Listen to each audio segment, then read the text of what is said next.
எனது முதற்கண் வணக்கத்தை தெரிவித்துக் கொள்கிறேன்.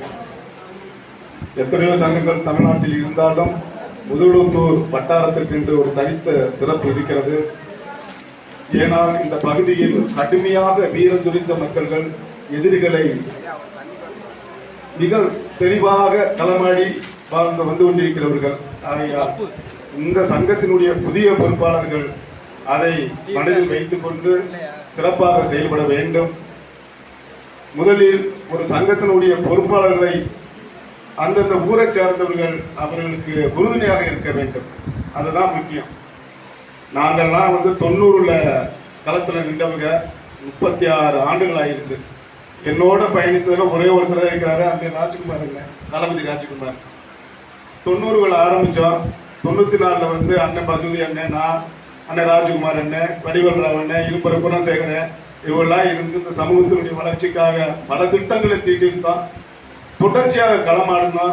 சின்ன வயசுல 27-28 வழக்குகள் நாங்கள் சந்திச்சோம்.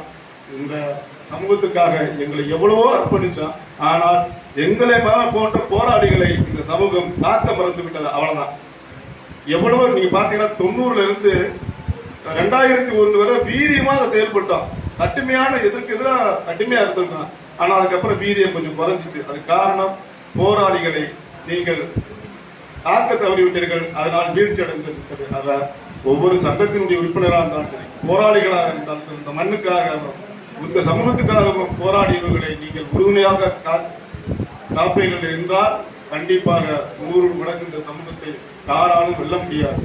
மிகச்சிறந்த ஒரு மாவீரர்கள் உள்ள சமூகம் தான் இந்த தேவேந்திரோட சமூகம். எனக்கு நன்கு அறிந்தவர்கள். ஏன்னா நிறைய போராளிகளுடைய மாவீரர்களுடைய பயணித்து வேணாம். அதனால அதனுடைய வலி வேதனைகள்லாம் நாங்கள் அறிஞ்சது.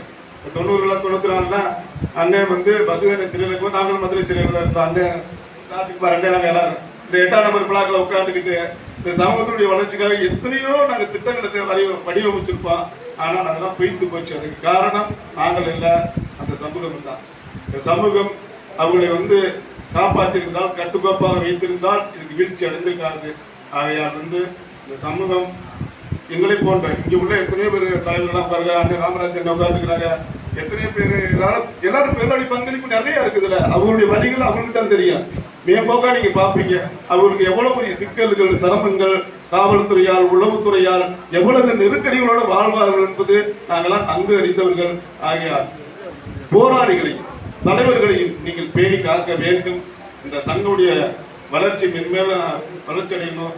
விரைவாக ஒரு சங்கத்தை கட்ட வேண்டும். அதுக்கு தாய் தமிழர் கட்சி சார்பாக இந்த பங்களிப்பாக 50,000 நாங்கள் கொடுப்போம். இந்த சங்கத்துடைய மிகப்பெரிய வளர்ச்சியை கொண்டு வரணும். அதுக்கு நாங்கள் உறுதுணை இருப்போம் என்று கூறிக்கொண்டு நன்றி, வணக்கம்.